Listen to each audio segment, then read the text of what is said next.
Pues vamos a leer parte del capítulo 7. Dice: aconteció en los días de Acaz, hijo de Jotam, hijo de Uzías, rey de Judá, que Rezín, rey de Siria, y Peca, hijo de Remalías, rey de Israel, subieron contra Jerusalén para combatirla, pero no pudieron tomarla. No la pudieron tomar. Y vino la nueva a la casa de David diciendo: Siria ha confederado con Efraín. Y se le estremeció el corazón y el corazón de su pueblo, como se estremecen los árboles del monte a causa del viento. Entonces el Señor dijo a Isaías: sal ahora al encuentro de Acaz, tú y Jear-Jasub, tu hijo, al extremo del acueducto del estanque de arriba, en el camino de la heredad del lavador, y dile: guarda y repósate, no temas ni se turbe tu corazón a causa de estos dos cabos de tizón que humean, por el ardor de la ira de Rezín y de Siria y del hijo de Remalías. Ha acordado maligno consejo contra ti el sirio, con Efraín y con el hijo de Remalías, diciendo: vamos contra Judá y aterroricémosla, y repartámosla entre nosotros, y pongamos en medio de ella por rey al hijo de Tabel. Por tanto, el Señor dice así: no subsistirá ni será, porque la cabeza de Sirio es Damasco, y la cabeza de Damasco Rezín, y dentro de 75 años Efraín será quebrantado hasta dejar de ser pueblo. Y la cabeza de Efraín es Samaria, y la cabeza de Samaria el hijo de Remalías. Si vosotros no creéis, de cierto no permaneceréis. Habló también el Señor a Acaz diciendo: pide para ti señal del Señor tu Dios, demandándola ya sea de abajo en lo profundo o de arriba en lo alto. Y respondió Acaz: no pediré y no tentaré al Señor. Dijo entonces Isaías: oíd ahora, casa de David, os es poco el ser molestos a los hombres, sino que también lo seáis a mi Dios. Por tanto, el Señor mismo os dará señal. He aquí que la Virgen concebirá un hijo y dará a luz un hijo, y llamará su nombre Emmanuel. Comerá mantequilla y miel hasta que sepa desechar lo malo y escoger lo bueno, porque antes que el niño sepa desechar lo malo y escoger lo bueno, la tierra de los dos reyes que tú temes será abandonada. El Señor hará venir sobre ti un pueblo y sobre la casa de tu padre días cuales nunca vieron desde el día que Efraín se apartó de Judá, esto es, al rey de Asiria. Y hasta aquí puedo leer, como decían en un antiguo programa de televisión. Le he titulado a la meditación de hoy: las señales de los niños. ¿Vale? Las señales de los niños. ¿Cómo explicaría yo esto? Podemos decir que podemos contar con diferentes señas o métodos para comunicarnos. Por ejemplo, tenemos el lenguaje de signos, que son los que utilizan los sordomudos. Yo solamente me parece que así es aplaudir, ¿verdad? Y alguna cosita más. Es de dominio universal ya, aunque parece que según el país varía un poco, pero a veces las señas en un país pueden significar una cosa, en un país pueden significar otra. Más vale preguntar un poco antes de hacerlo en otro país, no sea que estés haciendo un gesto desagradable. Las señales de tráfico, estas sí son prácticamente universales. Si vas a cualquier país, te encuentras un semáforo en rojo y sabes que no puedes pasar. tienes que esperar a que se ponga verde. Las señales de humo que utilizaban los indios, el código Morse, los emoticonos, aunque parece que los egipcios ya los utilizaban con los jeroglíficos, ¿no? Pero en diferentes formas siempre se han utilizado diferentes señales, diferentes señas o signos para identificarse. Y en el lenguaje bíblico, las señales normalmente son pruebas que el Señor da para asegurar que aquello que se dice es cierto. El Señor mismo en varias ocasiones, especialmente en el Evangelio de Juan, por ejemplo, pues habla muchas veces de que lo que él hacía eran señales de que él era quien decía ser. Y esos milagros y las cosas que hacía, pues daban prueba de que realmente él era el Mesías, el Hijo de Dios. Y hablando de los niños, en alguna ocasión el mismo Señor Jesús tomó a un niño que pasaba por allí, lo tomó y decía, el reino de los cielos es semejante a un niño. Si queréis entrar en el reino de los cielos tenéis que ser como los niños. Y los usaba así, de esta manera. Y aquí en estos capítulos que hemos estado leyendo, he encontrado, vamos a decir, 4 niños que el Señor usa en este mensaje como señal. Entonces, por eso los he querido reunir en el mensaje de hoy. Y aunque son, ya digo, 2 capítulos y medio, espero no extenderme demasiado. Pero sí, las señales son así. Los 2 primeros los encontramos en el capítulo 7, el que hemos leído. El primero de ellos es Jear-Jasub. Si estás pensando en tener un hijo y no sabes qué nombre ponerle, aquí tienes uno muy interesante. Jear-Jasub.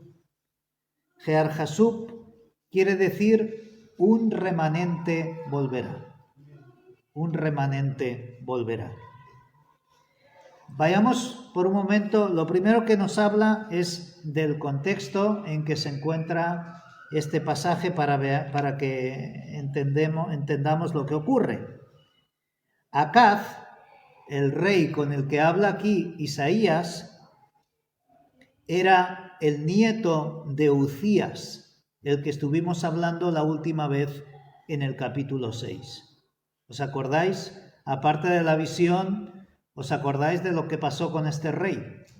Que era un buen rey, ¿verdad? Un rey muy innovador, un rey que hizo muchas cosas buenas y muchos logros y muchas mejoras en la nación, en la pequeña nación de Judá, pero a la última hora se ve que se le subió el ego a la cabeza y quiso ofrecer sacrificios él cuando eso solamente lo podían hacer los sacerdotes. Y el Señor le envió una lepra que tuvo que apartarse y vivir leproso hasta el resto de sus días. Su hijo era Jotam, y Jotam era el padre de Acaz. Jotam nos dice la palabra que él hizo lo recto ante los ojos del Señor. Esto, si quieres, lo puedes leer en el capítulo 15 del segundo libro de los Reyes. Ahí nos explica la historia de Jotam y, como veremos, en el 16 nos explica la historia de Acaz. Dice que él hizo lo recto ante los ojos del Señor, pero, qué pena que encontremos un pero, no hizo lo suficiente. ¿Por qué? Porque dejó que ofrecieran incienso en los lugares altos. Allí se ve que tenían algunos pequeños altares paganos y el pueblo iba allí y ofrecía incienso a otros dioses. Y él no hizo nada para impedirlo, lo dejó pasar. Y nos dice la historia, nos dice este capítulo 15 de Segundo de Reyes, que el Señor ya en aquel tiempo empezó a enviar, fijémonos que no es iniciativa del pueblo, de los pueblos paganos, sino que el Señor incitó a Rezín y a Remalías a ir a atacar y hacer incursiones en Judá. A veces el Señor nos tiene que dar toques, collejas, como decimos hoy día, para que nos espabilemos un poco y que nos demos cuenta de que hay algo que no estamos haciendo bien. Y eso es lo que nos está relatando aquí este pasaje. Acaz heredó este problema. Acaz heredó este problema. Sí, ya no solamente ofrecieron incienso en los lugares altos, ocurrieron cosas mucho peores. Pero con el tiempo empezaremos a verlo aquí en este pasaje. ¿Será que había, como estaba diciendo, asuntos pendientes en el país y en el reino de Judá que no habían estado resueltos y que se debían poner en orden? ¿Será que a veces el Señor nos da toques en nuestra vida porque hay asuntos todavía por resolver? Nos parece muchas veces que lo que nosotros hacemos no tiene repercusiones en los demás. Nos parece que lo que hago, lo hago yo y cada uno hace lo que quiere en su casa. Pero no es así. Hay mucha gente que nos está observando. Y en primer lugar, los de nuestra casa. ¿Qué ocurrió? El hijo de Uzías no subió rectamente porque su padre terminó no siendo recto. Y el nieto, Acaz, tampoco subió rectamente, sino que subió todavía más torcido que su padre. Las cosas que hicieron estuvieron influyendo negativamente en su hijo, en su nieto y en el pueblo, porque ellos eran ejemplo para el pueblo. Lo que hacía el rey, hacía el pueblo. Y lo que hacemos nosotros, otros pueden imitar también. Bien sea para bien o bien sea para mal. Así es que nos sigue diciendo la palabra como os decía, en el segundo libro de los Reyes, aquí en el capítulo 16, que Acaz no hizo lo recto ante los ojos del Señor y que comenzó a imitar la conducta de sus vecinos, Israel y Siria. Incluso llegó a sacrificar a uno de sus hijos. Lo pasó por el fuego. Y eso es no una pasadita y ya está. Era echarlo dentro de un horno, el cual tenía la boca de un dios y lo ofrecían para recibir bendición para sus vidas, sacrificaban el primer hijo. Esa era una de las prácticas abominables por las cuales el Señor envió a las tribus de Israel para ocupar aquel territorio, porque quería echar por completo a los pueblos que allí vivían por estas prácticas tan abominables. Él mismo subió a los lugares altos y quemó incienso, como hacían los del pueblo, y su padre no se lo impidió. Y así cuando él llegó a ser rey, siguió con estas prácticas y luego, como hemos leído, otras peores. De manera que el Señor vuelve a enviar a Rezín y a Peca a hacer incursiones en Judá.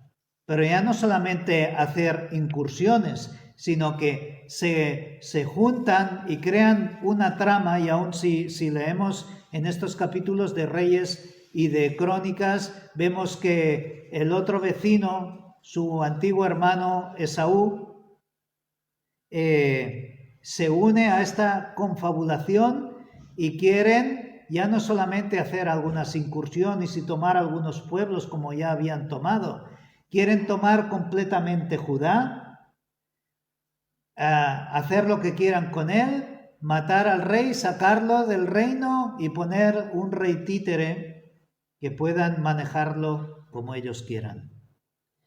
Y es aquí precisamente, en este momento, cuando se enteran de lo que estos reyes están tramando, que les entra el miedo.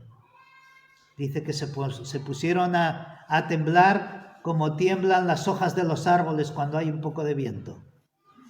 Así estaban temblorosos ellos. En ese momento es cuando el Señor envía a Isaías. Judá era una nación pequeñita. Cuando hubo la división del reino por causa del pecado de Salomón, se quedó en el sur la tribu de Judá y media tribu de Benjamín. Y el resto de las tribus se quedaron todas en el norte.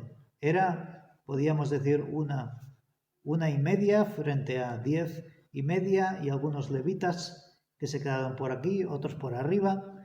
Era pequeñito. Y Siria también era un gran país. Y estos dos países se unen y dicen, vamos a quitar esa molestia que tenemos ahí abajo, la vamos a destruir completamente. Y entonces el Señor habla con Isaías y le dice, toma a tu hijo, Sear-Jasub, y llévalo contigo y te vas allí al lavadero, que te vas a encontrar con el rey, y dile estas palabras. Como el que toma, bueno, ya debía andar, no el cochecito, sino que lo toma de la mano y dice, venga hijo, vamos a dar un paseo que tenemos que dar una palabra del Señor. Es curioso, qué familia tan tremenda. Una familia que estaba completamente dedicada, digamos, al ministerio de la profecía. Incluso dice que su mujer también era profetisa y probablemente sus hijos, como explica más tarde y lo que estamos desarrollando aquí, ellos eran señales que el Señor estaba dando a su pueblo para que escucharan y pusieran atención. Así es que la respuesta del Señor le dice, en primer lugar, no temas. No temas. ¿Cuántas veces nos entran temores cuando vemos estas cosas tan grandes que ocurren? Y seguramente para Judá y para su rey aquello era tremendo. Sin embargo, fijaros que dice el Señor. Dice, estos dos, Rezín y Peca, son solamente dos pequeños tizones que humean. Un palo que has sacado ahí de la hoguera y que cuando lo sacas de la hoguera echa un poco de humo y luego se apaga. Dice, estos son Rezín y Peca. Dentro de un poco ya no habrá fuego, ya solamente habrá un poco de humo y después se apagarán. Por tanto, no tengas temor, porque yo estoy contigo. La palabra no temas se repite en la Biblia, no sé si os lo dije un día, 365 veces. Qué curioso, como los días del año, ¿verdad? 365 veces. Sus planes, dice, no se llevarán a cabo. Y todavía más te digo, estas naciones que ves tan grandes, en unas décadas dejarán de existir. Por tanto, cree tú y tu pueblo. Muchas veces aquellos que se las dan de poderosos nos parecen gigantes, pero es solamente porque los contemplamos de rodillas. Y es tiempo de que nos levantemos en fe y que creamos al Señor en lugar de tenerles miedo. Es curioso que el Señor usa a un niño. La aplicación de aquí es sencilla. Confía como un niño. El niño confía en su papá. Su papá, Isaías, le dijo, vamos, que vamos a ir al lavadero. ¿Y qué vamos a hacer en el lavadero? Nada, vamos a hablar con el rey. Ah, pues bueno, pues vamos a hablar con el rey. Los niños creen, tienen fe, confían en su padre. Su padre lo llevó por mandato del Señor y así aquel problema para el Señor Todopoderoso no significaba nada. Así nosotros tenemos que aprender a confiar en el Señor. Pasamos de Sear Jasub a Emanuel. Parece que las palabras del profeta, lo que le acababa de decir, no era suficiente. Y entonces le dice el profeta, pide lo que quieras, pide una señal, bien sea del cielo o bien sea debajo de la tierra. Pide lo que quieras, que el Señor te muestre para autentificar que lo que te está diciendo es cierto. En la Biblia encontramos diferentes pasajes donde vemos que el Señor da señales. Moisés mismo lo envía allí a Egipto y le da señales. Le toma este bastón, tira al suelo y se convierte en una serpiente. Ponte la mano en el pecho, sácala. Estaba llena de lepra. Diferentes señales. Gedeón con el vellón, ¿recuerdas? Que se quede todo mojado y el vellón esté seco. Y así fue. Bueno, pues ahora mañana que sea al revés, que el vellón esté todo mojado y el suelo esté seco. Y el Señor lo hizo así. Y ahora le está diciendo aquí a Acaz, pide una señal. ¿Qué haríamos nosotros si el Señor nos diera la oportunidad de aprovechar un momento así? ¿Cuántas veces nos hemos encontrado en encrucijadas en nuestra vida, decisiones importantes de tomar, que hubiera sido tan bueno que el Señor nos enviara una señal, ¿verdad? Y aquí Acaz tenía la oportunidad de hacerlo. ¿Y cuál es su respuesta? No voy a pedir nada. No tentaré al Señor, dice. Y parece que suena muy bien, pero qué fácil es delante de un profeta o delante de una persona que nos viene a hablar de Dios, de repente ponernos nuestra capa de religiosidad y decir, no voy a pedir nada, no voy a hacer nada, no voy a tentar al Señor. Por eso, como veremos un poco adelante, Acaz ya había tomado una decisión, pero aquí se oculta en su capa de religiosidad. Pero Acaz ya había tomado una decisión. Y por eso incluso Isaías mismo se enfada y le dice al rey, ¿os es poco el ser molestos a los hombres, sino que también lo seáis a mi Dios?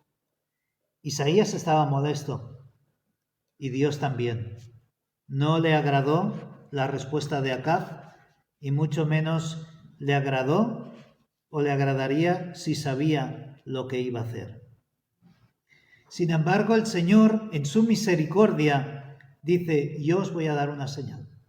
Tú no la has pedido, pero yo te la voy a dar. Y la señal es la siguiente. Dice: «He aquí, la Virgen concebirá y dará a luz un hijo, y llamará su nombre Emmanuel». Este pasaje lo conocemos bien, porque sabemos quién es Emmanuel. Siglos más tarde, Mateo nos relata en el nacimiento de Jesús que este es el cumplimiento completo de esta palabra. A veces hay profecías que tienen doble cumplimiento, y este es el caso.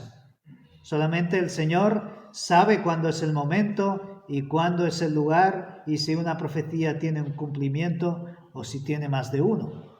Isaías no lo sabía. Isaías estaba anunciando lo que iba a suceder en ese momento, y en ese momento lo que el Señor le dice es que una virgen en aquel tiempo, el término virgen no tiene las connotaciones que hoy día tiene. Hoy día tenemos el trasfondo de María y todo esto. Pero en aquel tiempo una virgen era simplemente una muchacha joven en edad de casarse. Lo más lógico es que esa mujer fuera virgen. Si no se había casado, pues lo normal es que esa mujer estuviera en su casa guardándose hasta el día en que llegara su matrimonio. Entonces el Señor dijo: la virgen tendrá un hijo. Y esta mujer, una vez haya concebido y este hijo haya nacido, pues al cabo de 3 años, cuando ya sea un poco mayor y sea capaz de empezar a discernir unas cosas de otras, todo esto se habrá terminado. Eso es lo que le está diciendo el Señor. Esa era la señal. Esa era la señal. Nuevamente el Señor está usando la señal de un niño. Por eso estoy hablando. Estos capítulos, desde el capítulo 7 hasta el capítulo 12, se le llama los discursos acerca de Emmanuel, y hablaremos un poco más de ello la próxima vez. La interpretación por la cual más me inclino, porque hay algunos que están ahí diciendo: bueno, pero esta profecía se cumplió entonces, no se cumplió, es la que os he dicho. Este niño que nació y que, como veremos más tarde, es otro hijo de Isaías, sirvió como cronómetro de su profecía. En el momento en que nazca el niño, pasarán 3 años, y cuando hayan transcurrido estos 3 años, todo esto terminará y acontecerá. Y así fue. Al cabo de 3 años, hemos leído antes acerca del rey de Asiria, el último versículo que he leído, el rey de Asiria iba a invadir Siria e Israel, y los reyes Peca y Rezín también murieron en ese periodo, de manera que todos los temores que ellos tenían acerca de esos reyes desaparecieron cuando aquel niño ya había cumplido los 3 años.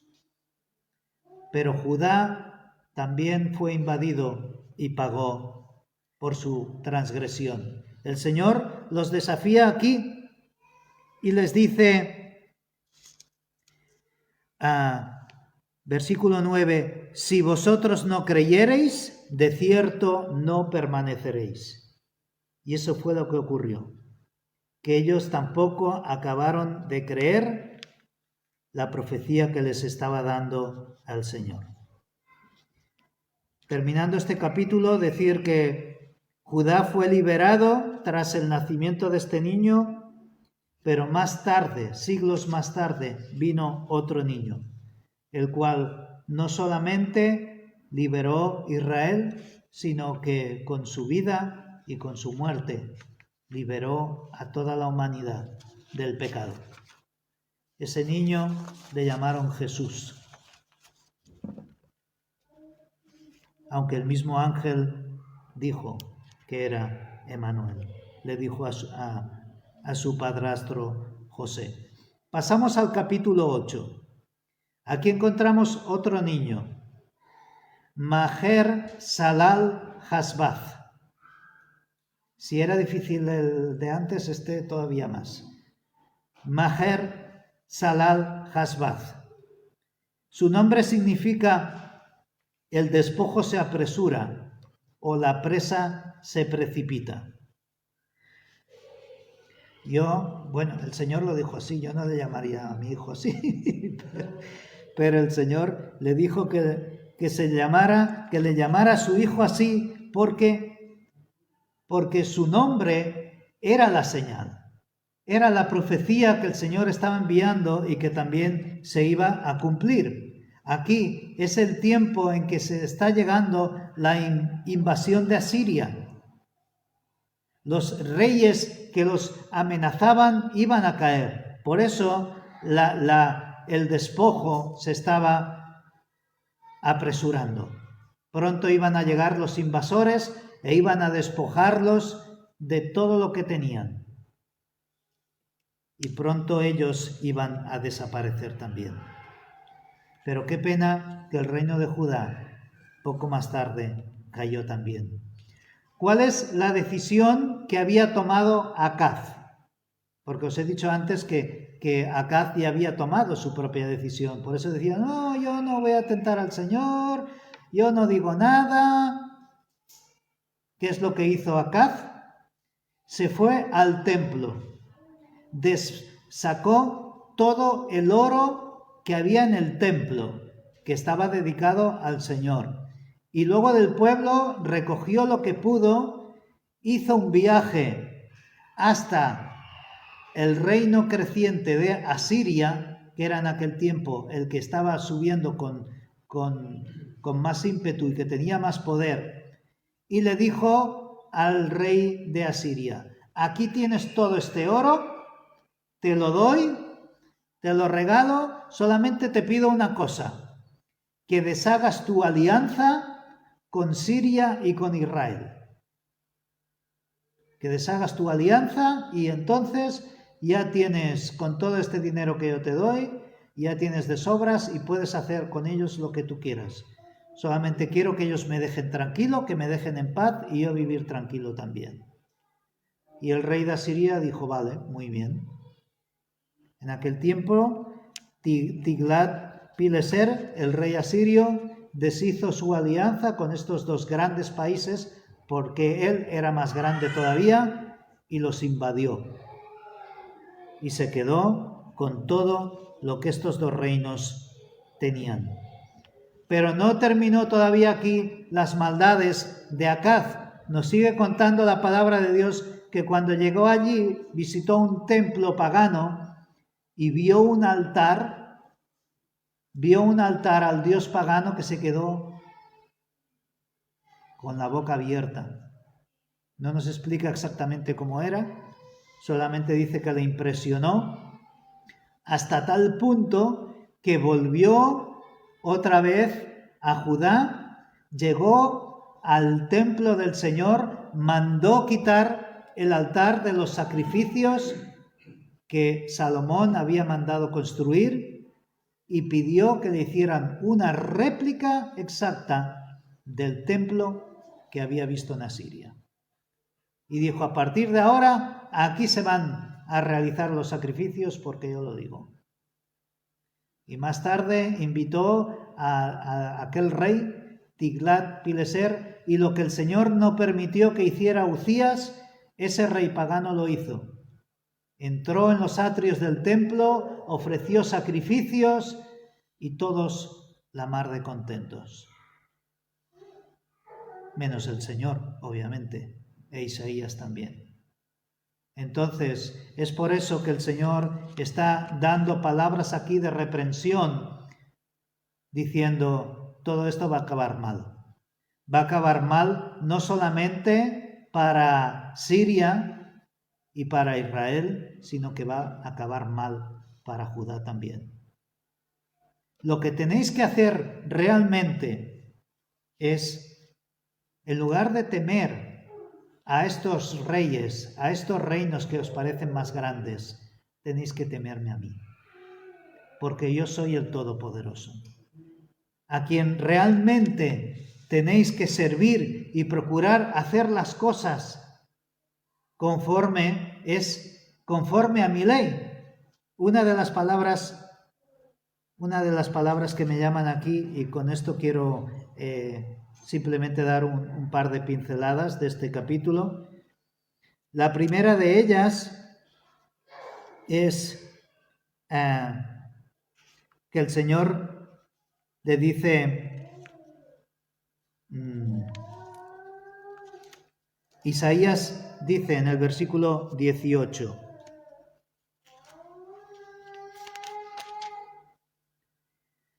he aquí yo y los hijos que el Señor me dio somos por señales y presagios de Israel, de parte del Señor de los ejércitos que mora en el monte de Sión. El Señor había dado las pruebas, había dado las señales y estaban allí presentes, pero en lugar de eso, en lugar de temer al Señor, estaban temiendo aquellos pequeños reinos que no eran nada delante de Dios. El Señor les manda que les teman a ellos. Y hay otra palabra que me llama la atención aquí. Dice en el versículo 20, a la ley y al testimonio. A esto es a lo que os tenéis que dedicar. Y si no dijeren conforme a esto, es porque no les ha amanecido. O sea, que no tienen más luces. Él desafía que abandonen todas esas teorías conspiranoicas y que busquen al Señor. Que se le consulte a Él, no a los adivinos, ni a los agoreros, ni a los médiums, sino al Dios vivo. Pero si no hacen eso, todo lo que les espera será oscuridad, tribulación, hambre y fatiga. Decidámonos por el Señor de una vez. Y en último lugar, vamos al capítulo 9 y vamos a dar unas pinceladas más sobre otro niño que se nos presenta aquí. Dice, mas no habrá siempre oscuridad para la que ahora está en angustia, tal como la aflicción que le vino en el tiempo que livianamente tocaron la primera vez a la tierra de Zabulón y a la tierra de Neftalí, pues al fin llenará de gloria el camino del mar, de aquel lado del Jordán, en Galilea de los gentiles. El pueblo que andaba en tinieblas vio gran luz, los que moraban en tierra de sombra de muerte, luz resplandeció sobre ellos. Multiplicaste la gente y aumentaste la alegría. Se alegrarán delante de ti como se alegran en la siega, como se gozan cuando reparten despojos, porque tú quebraste su pesado yugo y la vara de su hombro y el cetro de su opresor, como en el día de Madián. Porque todo calzado que lleva el guerrero y el tumulto de la batalla y todo manto revolcado en sangre serán quemados pasto del fuego. Porque un niño nos es nacido, hijo nos es dado, y el principado sobre su hombro, y se llamará su nombre admirable, consejero, Dios fuerte, Padre eterno, príncipe de paz. Lo dilatado de su imperio y la paz no tendrán límite sobre el trono de David y sobre su reino, disponiéndolo y confirmándolo en juicio y en justicia desde ahora y para siempre. El celo del Señor de los ejércitos hará esto. Nuevamente nos está hablando aquí del Mesías,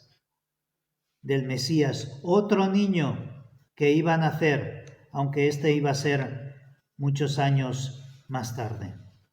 Después de estos capítulos de reprensión, estos capítulos de juicio, aunque con promesas si confiaban en él, las señales nos son dadas y esta última es un pasaje sin igual.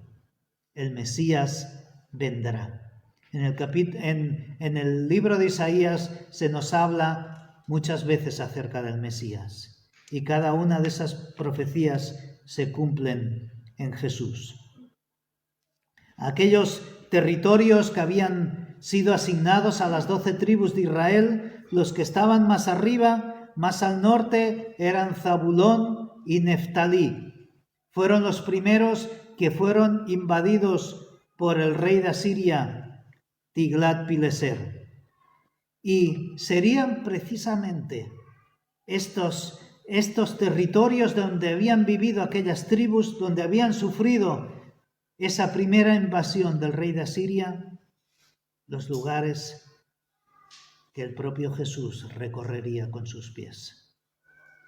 Serían los lugares donde Jesús traería luz y traería vida a aquellas personas que estaban viviendo en oscuridad y estaban viviendo en tinieblas. Aunque cuando llegó trajo gozo y liberación, la culminación final con su muerte en la cruz y al final de todo en la batalla de Armagedón, donde realmente todos los despojos serán repartidos y la victoria del Señor sobre el mal será completa. Veamos un poco estas características de Emmanuel, del Mesías, y con esto terminamos. En primer lugar, se predice su humanidad. Dice, un niño nos es nacido. Este Mesías nacería como nacería cualquier niño. Y así fue en Jesús. Pero también nos dice que el Hijo nos es dado. El niño nace, pero el Hijo se nos da. ¿Por qué? Porque el Hijo viene del cielo. El Hijo no es humano, el Hijo es divino. Nos dice que Él es admirable consejero. Él es el único que da consejo, que puede salvar al hombre del pecado. Él es Dios poderoso. Él es la deidad caracterizada como aquel que se destaca en el campo de batalla. Él es Padre eterno o Padre de la eternidad, como traducen en algunas versiones. En Él se origina la eternidad. Gloria a Dios. Él es el príncipe de paz. Él es el gobernante que instaurará un mundo sin guerras en el reino venidero. Es por eso que aquí su gobierno es descrito como un gobierno próspero, pacífico, davídico, porque viene de David. Él se sentará en el trono de David, justo, eterno y seguro. En ese reino podemos confiar. En ese reino debemos esperar. Ese reino que con su venida dijo, el reino de los cielos se ha acercado.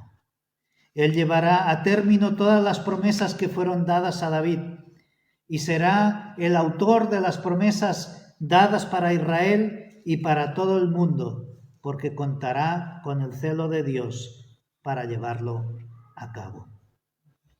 Y con esto termino. Las señales de estos 4 niños, que son señales que hoy nos sirven a nosotros también para tomar aliento en el Señor. El primer niño, Sear Jasub, confía en Dios, ten fe en Él y no temas. El segundo niño, Emmanuel, Dios mismo está con nosotros. El tercer niño, Maher Salal Hasbaz, el juicio que viene apresuradamente. Y el cuarto niño, el mismo Mesías, hecho hombre. Él ha venido para salvar y para traer su reino eterno. ¿Por qué no damos gracias al Señor en esta mañana? Cierra tus ojos por un momento y da gracias al Señor. Gracias, Señor, porque tú una y otra vez nos das señales, Señor. En aquel tiempo era algo habitual, pero hoy día contamos con tu palabra, Señor. Tu palabra que, como dice Pedro, es la profecía más segura. Es donde tú nos hablas claramente y nos muestras todas las señas de que tú eres un Dios poderoso, que tú eres un Dios que nos da consuelo y nos da tranquilidad, que podemos confiar en ti y saber que tú eres mucho más grande que cualquiera de nuestros problemas, que tú traes paz a nuestro corazón y que nuestros problemas más tarde o más temprano desaparecerán, porque tú vendrás a buscarnos, Señor. Estamos agradecidos una vez más. Gracias por esta palabra y gracias por tu Hijo Jesús. En su nombre. Amén. Si este mensaje te ha bendecido o te ha ayudado en algo, puedes suscribirte a nuestro canal de YouTube. También conocerás nuestra comunidad, la Asamblea Bíblica del Camp de Tarragona, en Cambrils, España, a la que estás cordialmente invitada o invitado. También puedes seguirnos por las redes sociales. Los enlaces los encontrarás aquí abajo y podrás visitar nuestra página, así como conocer nuestros programas radiales y podcasts de Yum Radio. ¿Qué? ¿Te suscribes ya a nuestro canal?